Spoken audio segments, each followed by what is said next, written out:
There is an unseen architect within you, a silent, tireless cartographer that has been drawing the maps of your reality since the day you were born.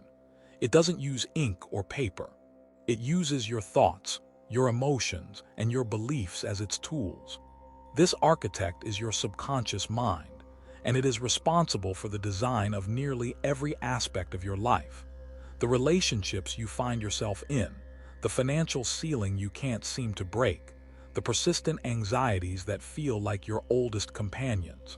It governs 95% of who you are, yet most of us live our entire lives without ever meeting the designer. We believe we are in control, making conscious choices with our 5% of waking awareness. We choose the job, we choose the partner, we choose the diet. But what we fail to realize is that these choices are made within a landscape that has already been meticulously shaped. The roads have been paved, the bridges have been built, and the destinations have been pre-selected by this invisible force. How? Through the simple, relentless power of repetition. Consider the sheer volume of your inner world. Every day, tens of thousands of thoughts flow through your consciousness. But what if I told you that 90% of those thoughts today are the very same thoughts you had yesterday and the day before? The same worries about the future, the same echoes of past regrets, the same silent judgments about yourself and others. This isn't just mental noise. This is a construction process. Each repeated thought is a footstep wearing a path in your neural circuitry. Each repeated fear is a brick being laid in the foundation of your personality. The subconscious mind does not judge. It does not ask if a thought is true or helpful or life-affirming. Its only criterion for reality is repetition. Repeat a lie often enough, and it becomes a law of your inner universe. This process began when you were a child, when your mind was a vast, open field. Between the ages of 0 and 7, your brain operated predominantly in a state of theta waves, a hypnotic, dreamlike state of pure receptivity. You didn't have a critical faculty to filter information. You simply absorbed. The words of your parents, the emotional climate of your home, the subtle messages of your culture, all of it was downloaded directly into your operating system. A careless word about money being the root of all evil becomes a lifelong program for financial self-sabotage. A childhood moment of humiliation on a stage becomes an adult terror of public speaking. A first heartbreak installs a belief that love is inherently unsafe. You think you've moved on, that these are just memories. But they are not memories. They are active, living commands being executed by your body and nervous system today. This invisible architecture manifests in the visible world. It is a cycle that perpetuates itself with breathtaking efficiency. You wake up, and the first thought that surfaces is one of lack, of not having enough. This thought is not random. It is the activation of a deeply ingrained program. This thought triggers an emotion, a familiar pang of anxiety. This emotion then drives a behavior. You check your phone, you scroll through social media, you see others living lives you believe are unattainable. This experience reinforces the original thought, deepening the neural pathway and ensuring that tomorrow morning, the cycle will begin again, a little stronger, a little more automatic. Your body in its infinite intelligence has become the mind. When you repeatedly tell yourself, "I'm always exhausted," your body listens. It dutifully dials down cellular energy production. The belief becomes a biological reality. When you harbor the silent belief, "I'm not worthy of love," your body translates it into posture.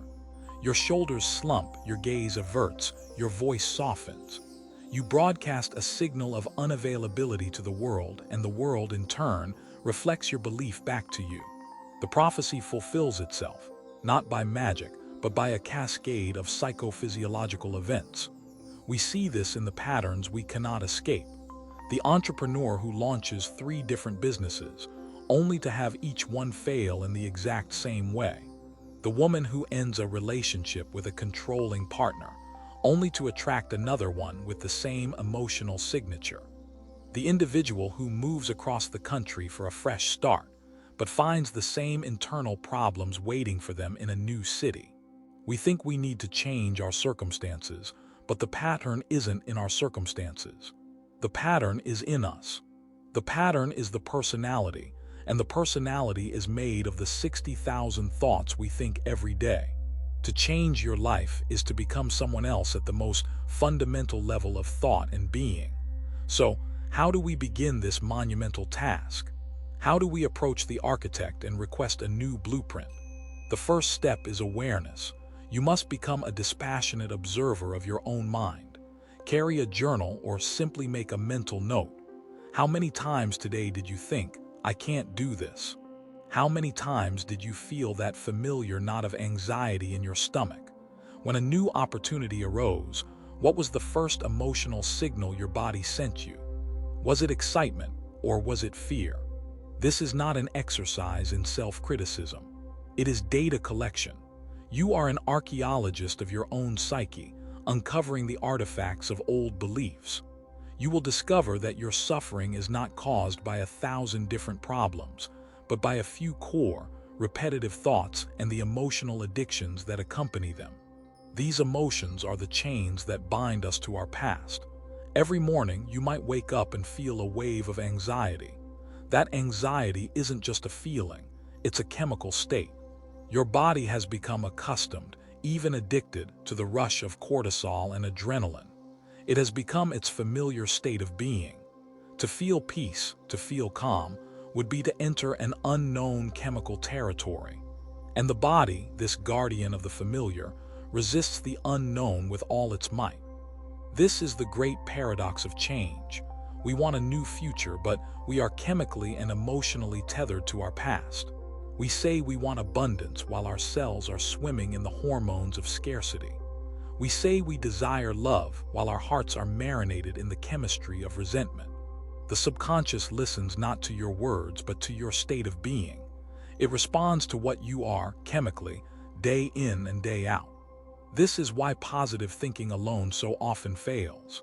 You can stand in front of a mirror and repeat, "I am wealthy," 1,000 times.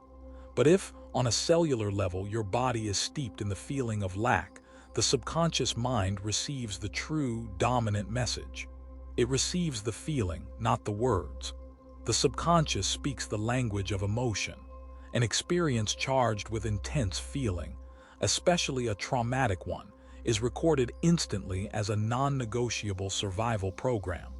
A business deal gone wrong doesn't just create a memory, it creates a program. Taking financial risks leads to pain.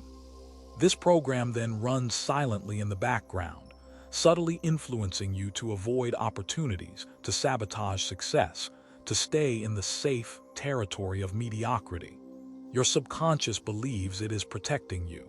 It is operating from an outdated map, trying to keep you safe from a danger that has long since passed. The moment you decide to consciously chart a new course, the resistance begins. It is not a sign that you are failing. It is the first sign that you are succeeding. You decide to meditate, and within seconds, your nose itches, your back aches. You suddenly remember an urgent email you forgot to send. Your body, the loyal servant of the old program, is manufacturing distractions to pull you away from the silence where change can occur. You decide to start a business, and on the morning of a crucial meeting, you wake up with a debilitating migraine. The body creates a physical emergency to keep you safely within the walls of the known prison. It speaks through seemingly rational thoughts. "I'll start on Monday. Now isn't the right time. I need to figure this out first." These are not your thoughts. They are the sophisticated justifications of a body in chemical withdrawal from its familiar state of being. It is the voice of addiction to your old self. But there is a key. A master key that unlocks the gateway to the subconscious. Joseph Murphy, a pioneer in this field, identified the precise moments when the veil between the conscious and subconscious mind is at its thinnest. It is in the twilight state, the sacred interval between wakefulness and sleep. As you drift off at night, your brainwaves slow from the busy beta of conscious thought, down through the relaxed alpha, and into the dreamlike state of theta. In this hypnagogic state, the critical mind, the gatekeeper that analyzes and doubts, goes offline.